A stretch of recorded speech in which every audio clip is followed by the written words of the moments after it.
ಬೇಸಿಗೆ ಆರಂಭ ಆದರೂ ಉದ್ಘಾಟನೆ ಆಗಿಲ್ಲ.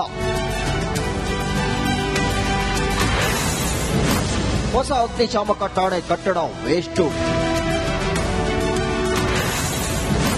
ಉದ್ಘಾಟನೆ ಮಾಡುವಂತೆ ಜನರ ಆಕ್ರೋಶ. ಬೇಸಿಗೆ ಆರಂಭವಾಗಿದ್ದು ಯಾವಾಗ ಯಾವ ಕ್ಷಣದಲ್ಲಿ ಆದರೂ ಬೆಂಕಿ ಅವಘಡ ನಡೆಯುತ್ತೆ. ಆದರೆ ಈ ಪಟ್ಟಣದಲ್ಲಿ ಅಗ್ನಿಶಾಮಕ ಠಾಣೆ ಕಟ್ಟಡ ನಿರ್ಮಾಣವಾಗಿದೆ. ಭವ್ಯವಾದ ಕಟ್ಟಡ, ನೀರು ಸೇರಿದಂತೆ ಅಗ್ನಿಶಾಮಕ ಠಾಣೆ ಕಾರ್ಯಾರಂಭ ಮಾಡಲು ಎಲ್ಲ ವ್ಯವಸ್ಥೆ ಇದೆ. ಆದರೂ ಕೂಡ ಉದ್ಘಾಟನೆ ಭಾಗ್ಯ ಮಾತ್ರ ಸಿಕ್ಕಿಲ್ಲ. ಇಲ್ಲಿ ಏನಾದರೂ ಬೆಂಕಿ ಅವಘಡ ನಡೆದ್ರೆ 30 ಕಿಲೋಮೀಟರ್ ದೂರದಿಂದ ಅಗ್ನಿಶಾಮಕ ವಾಹನ ಬರಬೇಕು. ಅಷ್ಟರಲ್ಲೇ ಎಲ್ಲವೂ ಸುಟ್ಟು ಭಸ್ಮವಾಗಿರುತ್ತೆ.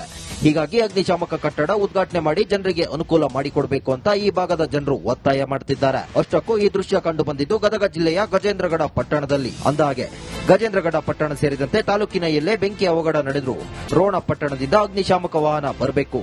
ಹೀಗಾಗಿ ಅಂದಿನ ಶಾಸಕ ಕಳಕಪ್ಪ ಬಂಡಿಯವರು 2023ರಲ್ಲಿ 3 ಕೋಟಿ ರೂಪಾಯಿ ವೆಚ್ಚದಲ್ಲಿ ಅಗ್ನಿಶಾಮಕ ಠಾಣೆ ಕಾಮಗಾರಿಗೆ ಚಾಲನೆ ನೀಡಿದ್ರು. 2024 ಸೆಪ್ಟೆಂಬರ್ ತಿಂಗಳಲ್ಲಿ ಕಟ್ಟಡ ಕಾಮಗಾರಿ ಮುಗಿಸಿ ಅಗ್ನಿಶಾಮಕ ಇಲಾಖೆಗೆ ಹಸ್ತಾಂತರ ಮಾಡಲಾಗಿದೆ. ಆದರೆ ಹಾಲಿ ಶಾಸಕ ಜಿಎಸ್ ಪಾಟೀಲ್ ಅವರು ಈವರೆಗೂ ಕಟ್ಟಡ ಉದ್ಘಾಟನೆ ಮಾಡಲು ಮುಂದಾಗಿಲ್ವಂತೆ. ಹೀಗಾಗಿ ಭಾಗದ ಜನರು ಶಾಸಕರ ನಡೆಯ ವಿರುದ್ಧ ಆಕ್ರೋಶ ವ್ಯಕ್ತಪಡಿಸುತ್ತಿದ್ದಾರೆ. ಬೇಸಿಗೆ ಸಮಯದಲ್ಲಿ ಉದ್ಘಾಟನೆ ಮಾಡಿದ್ರೆ ಈ ಭಾಗದಲ್ಲಿ ನಡೆಯುವ ಬೆಂಕಿ ಅವಘಡ ತಪ್ಪಿಸಲು ಸಾಧ್ಯವಾಗುತ್ತೆ. ಹೀಗಾಗಿ ಆದಷ್ಟು ಬೇಗ ಉದ್ಘಾಟನೆ ಮಾಡಬೇಕು ಎನ್ನುವುದು ಸ್ಥಳೀಯರ ಒತ್ತಾಯ. ಆಗಲೇ 5-6 ತಿಂಗಳಾಯ್ತು ಬಿಲ್ಡಿಂಗ್ ಎಲ್ಲ ರೆಡಿಯಾಗಿ, ಅದ್ರ ಉದ್ಘಾಟನೆ ಭಾಗ್ಯನ ಇನ್ನೂ ಇಲ್ಲ. ಯಾಕಪ್ಪ ಅಂದ್ರೆ ಇದಕ್ಕೆ ಸಿಬ್ಬಂದಿ ಕೊಡಬೇಕಾಗ್ತೈತಿ, ಒಂದು 20-22 ಮಂದಿನ. ಅಂದ್ರೆ ಅದಕ್ಕೆ 2 ಅಗ್ನಿಶಾಮಕ ವೆಹಿಕಲ್ಗಳನ್ನ ಮತ್ತು ಅದಕ್ಕೆ ಸಂಬಂಧಪಟ್ಟಂತ ಅಧಿಕಾರಿಗಳಿಗೆ ನಿವೇಶನಗಳನ್ನ ಮತ್ತು ವಸತಿ ಇವುಗಳನ್ನ ವ್ಯವಸ್ಥೆ ಮಾಡಬೇಕಾಗ್ತೈತಿ. ಅದಕ್ಕೆ ಇದರಿಂದ ಏನಾಗ್ತೈತಪ್ಪ ಅಂದ್ರೆ ಗಜೇಂದ್ರಕ್ಕೆ ಏನಾದರೂ ಅಗ್ನಿ ಅವಘಡ ನಡೆದಪ್ಪ ಅಂತಂದ್ರೆ ನಾವು ರೋಣಕ್ಕೆ ಫೋನ್ ಹಚ್ಚಿ ಕರೆಸಿ ಅವ್ರು ಬರ್ಬೇಕಾತಪ್ಪ ಅಂದ್ರೆ ಒಂದು ಅರ್ಧ ತಾಸು ಟೈಮ್ ತಗೋತೈತಿ, ಇಲ್ಲೇ ದೂರ ಆಗ್ತೈತಿ. ಆದ್ರೆ ಅಷ್ಟೊಳಗೆ ಅರ್ಧ ತಾಸಿನ ಬರ್ಬೇಕಾತಪ್ಪ ಇಷ್ಟೊತ್ತಿಗೆ ಎಲ್ಲ ವಸ್ತುಗಳು ಸುಟ್ಟು ಕರಕಲಾಗಿ ಅವು ಏನು ಕೈ ಸಿಗುವಂತ ಪರಿಸ್ಥಿತಿ ಒಳಗೆ ಸಿಗಂಗಿಲ್ಲ. ಅದಕ್ಕೆ ಇಲ್ಲೇ ನಮ್ಮೂರಾಗ ಒಂದು ಅಗ್ನಿಶಾಮಕ ದಳ ಈಗಾಗಲೇ ಕಟ್ಟಡ ರೆಡಿ ಆಗೈತಿ. ಅಗ್ನಿಶಾಮಕ ಠಾಣೆಯಲ್ಲಿ ಕರ್ತವ್ಯ ನಿರ್ವಹಣೆ ಮಾಡಲು ಒಬ್ಬ ಅಗ್ನಿಶಾಮಕ ಠಾಣಾಧಿಕಾರಿ, 2 ಸಹಾಯಕ ಅಗ್ನಿಶಾಮಕ ಠಾಣಾಧಿಕಾರಿ ಹಾಗೂ 6 ಪ್ರಮುಖ ಅಗ್ನಿಶಾಮಕ ಸಿಬ್ಬಂದಿ ಸೇರಿದಂತೆ 22 ಹುದ್ದೆಗಳನ್ನು ನಿಯೋಜನೆ ಮಾಡಬೇಕು. ಹಾಗೆ 2 ಜಲವಾಹನ ಸೇರಿದಂತೆ ಹಲವು ಸಲಕರಣೆಗಳ ಮಂಜೂರಾತಿ ನೀಡಬೇಕಾಗಿದೆ. ಆದರೆ ಇದನ್ನೆಲ್ಲ ಸರ್ಕಾರದ ಮಟ್ಟದಲ್ಲಿ ಮಾಡಬೇಕು. ಸ್ಥಳೀಯ ಶಾಸಕ ಜಿಎಸ್ ಪಾಟೀಲ್ ಅವರು ತಮ್ಮದೇ ಸರ್ಕಾರದಲ್ಲಿ ಈ ಕೆಲಸ ಮಾಡಲು ಮೃತುವರ್ಜಿ ವಹಿಸುತ್ತಿಲ್ಲ ಅನ್ನೋ ಆರೋಪ ಕೇಳಿ ಬರ್ತಿದೆ. ಈ ಒಣ ಬೇಸಾಯ ಇರೋದ್ರಿಂದ ಎಲ್ಲ ರೈತರಿಗೂ ಅನುಕೂಲ ಆಗುತ್ತೆ, ಆಗಿದ್ದು ಒಳ್ಳೇದಾಗಿದೆ ನಮಗೆ.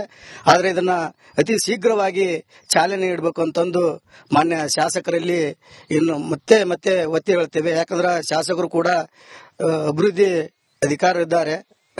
ಅದು ದಯವಿಟ್ಟು ಇದನ್ನ ನಮಗೆ ಕೂಡಲೇ ನಮ್ಮ ಗಜೇಂದ್ರಗಡ ತಾಲೂಕಿಗೆ ಇದನ್ನ ಉದ್ಘಾಟನೆ ಮಾಡಬೇಕಂತಂದು ಈ ಮೂಲಕ ಅವರಲ್ಲಿ ಕೇಳ್ಕೊತೀನಿ. ಇನ್ನು ರಾಜ್ಯ ಪ್ರಭಾವಿ ಸಚಿವ ಎಚ್.ಕೆ. ಪಾಟೀಲ್ ಅವರು ಗದಗ ಜಿಲ್ಲಾ ಉಸ್ತುವಾರಿ ಸಚಿವರು. ಅವರು ಕೂಡ ರಾಜ್ಯ ಸರ್ಕಾರದ ಮೇಲೆ ಒತ್ತಡ ಹಾಕುವ ಕೆಲಸ ಮಾಡ್ತಿಲ್ಲ.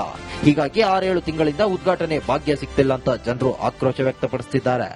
ಸೊ ಇದು ಏನಪ್ಪಾ ಗಮನದಲ್ಲಿ ಇಟ್ಕೊಂಡು ಈಗಿನ ಸರ್ಕಾರ ಮತ್ತು ಇಲ್ಲಿನ ಶಾಸಕರಾಗಿರ್ತಕ್ಕಂಥ ಸನ್ಮಾನ್ಯ ಜಿಎಸ್ ಪಾಟೀಲ್ ಸಾಹೇಬರು ಇದನ್ನ ಗಮನಕ್ಕೆ ತಗೊಂಡು ಏನಪ್ಪಾ ಅಂದ್ರೆ ಎಲ್ಲಿ ಇದನ್ನ ಬಂಡಿ ಸಾಹೇಬರು ಮಾಡಿಬಿಟ್ಟಿದಾರೋ, ಓಪನಿಂಗ್ ಮಾಡಿದ್ರೆ ಅವ್ರ ಹೆಸರು ಬರುತ್ತೋ ಅನ್ನೋ ಒಂದು ನಿರ್ಲಕ್ಷ್ಯದಿಂದ ಮಾಡ್ತಾ ಇದಾರೋ ಅಥವಾ ಬೇರೆ ಏನಾದ್ರು ಉದ್ದೇಶ ಇಟ್ಕೊಂಡು ಮಾಡ್ತಾ ಇದಾರೋ ಗೊತ್ತಿಲ್ಲ.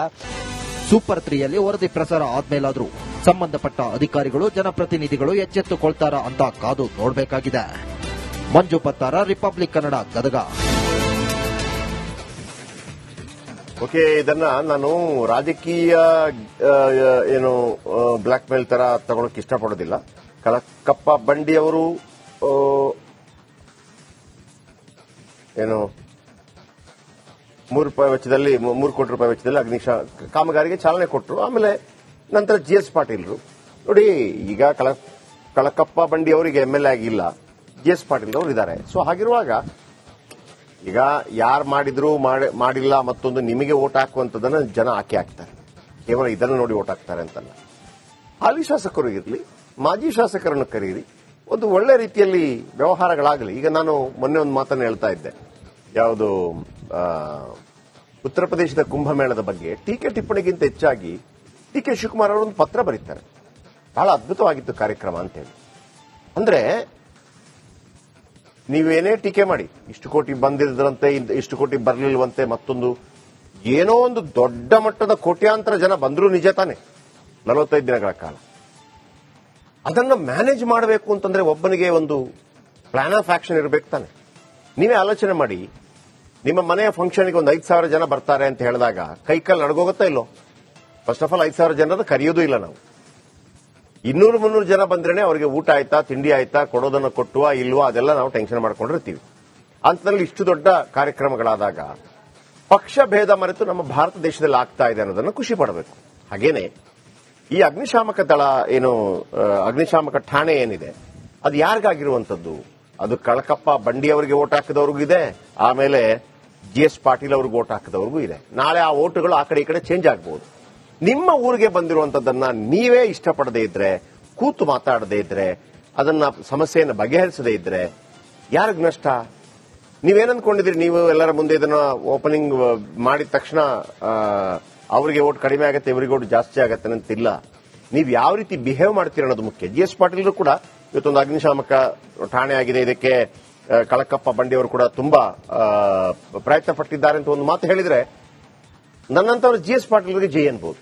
ಯಾಕಂದ್ರೆ ಎಂತ ವ್ಯಕ್ತಿ ಮಾರಾಯ ಈ ವ್ಯಕ್ತಿ, ತಾನು MLA ಇದ್ದಾರೆ, ಅವ್ರು ಕೆಲಸ ಮಾಡಿದ್ದನ್ನು ಅವರಿಗೆ ಕ್ರೆಡಿಟ್ ಕೊಡ್ತಾ ಇದ್ದಾರೆ ಅಂತ ಹೇಳುವಾಗ ಖಂಡಿತವಾಗ್ಲೂ ಅದನ್ನು ಖುಷಿ ಆಗುತ್ತೆ ಅಲ್ವಾ?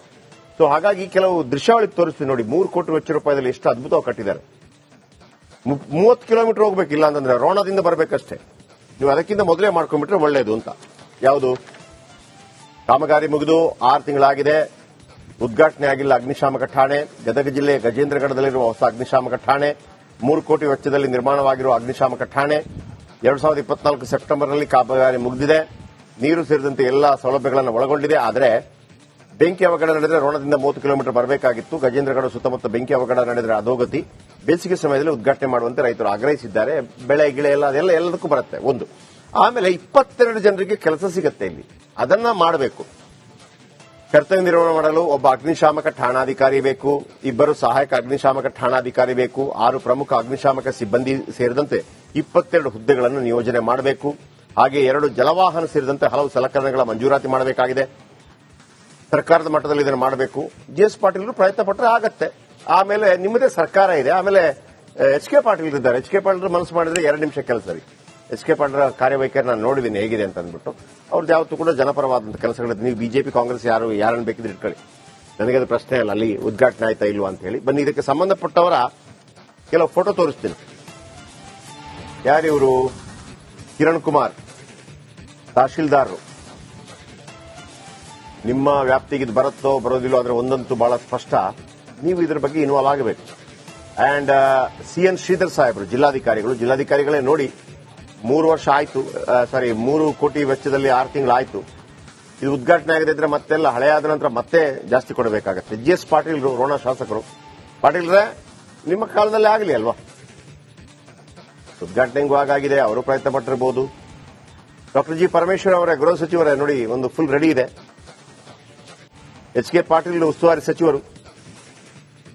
ಅಂಡ್ ಪ್ರಶಾಂತ್ ಕುಮಾರ್ ಠಾಕೂರ್, DGP ಅಗ್ನಿಶಾಮಕ ಪ್ರಶಾಂತ್ ಕುಮಾರ್ ಠಾಕೂರ್ ಸಾಹೇಬ್ರೆ, 6 ತಿಂಗಳಾಯ್ತು ಇದಾಗಿ. ಇದನ್ನೊಂದು ಉದ್ಘಾಟನೆ ಮಾಡಿ ಜನಗಳಿಗೆ ಕೊಟ್ಟು ಬಿಡಿ, ಒಳ್ಳೆ ವಿಚಾರ ಅಂತ. ಬನ್ನಿ, ನಮ್ಮ ರಿಪೋರ್ಟರ್ ನಮ್ಮೊಂದಿಗೆ ಮಂಜು ಪತ್ತಾರ್ ಫೋನದಲ್ಲಿದ್ದಾರೆ. ಮಂಜು ಪತ್ತಾರ್ ಸಾಧಾರಣ ಲೈವ್ ಅಲ್ಲಿದ್ದಾರೆ.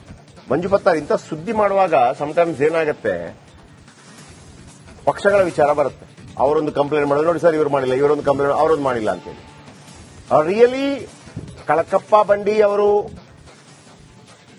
ಈಗ ಉದ್ಘಾಟನೆ ಮಾಡಿದ್ರೆ ಯಾರು ಮಾಡಬೇಕು ಅಂದ್ರೆ GS ಪಾಟೀಲ್ ಮಾಡಬೇಕು. ಕಳಕಪ್ಪ ಬಂಡಿ ಅವರು ದುಡ್ಡು ಹಾಕಿಸಿದ್ರು ಮತ್ತೊಂದು ಮಾಡಿದ್ರೆ. ಹಾಗಿದ್ದಾಗ ಇಲ್ಲಿ ಕ್ರೆಡಿಟ್ ವಾರ್ ಯಾಕೆ ಆಗಬೇಕು? ಇಬ್ಬರ ಸಂಬಂಧಗಳು ಚೆನ್ನಾಗಿಲ್ವಾ? ಇಬ್ರು ಬೇರೆ ಯಾವುದೇ ಕಾರ್ಯಕ್ರಮಗಳ ಜೊತೆಯಾಗಿ ಹೋಗೋದಿಲ್ವಾ? ಅಥವಾ ಮಾಜಿ ಶಾಸಕರನ್ನ ಕರಿಬೇಕು ಅಂತಿಲ್ಲ. ಮಾಜಿ ಶಾಸಕರನ್ನ ಕರೆದ್ರೆ ಹಾಲಿ ಶಾಸಕರ ವ್ಯಾಲ್ಯೂ ಜಾಸ್ತಿ ಆಗತ್ತೆ. ನೋಡ್ರಿ ಅವರು ತಂದು ಈಗ ದೇವೇಗೌಡರು ಮತ್ತು ನರೇಂದ್ರ ಮೋದಿ ನಡುವೆ ಒಂದು ಹಿಚ್ಕಿಚಿತ್ತು ಅಲ್ವಾ? ದೇವೇಗೌಡರು ಬೈದಿದ್ರು, ನಾನು ದೇಶ ಬಿಟ್ಟು ಹೋಗ್ತೇನೆ ಅಂತೆಲ್ಲ ಹೇಳಿದ್ರು ಗೆದ್ರೆ.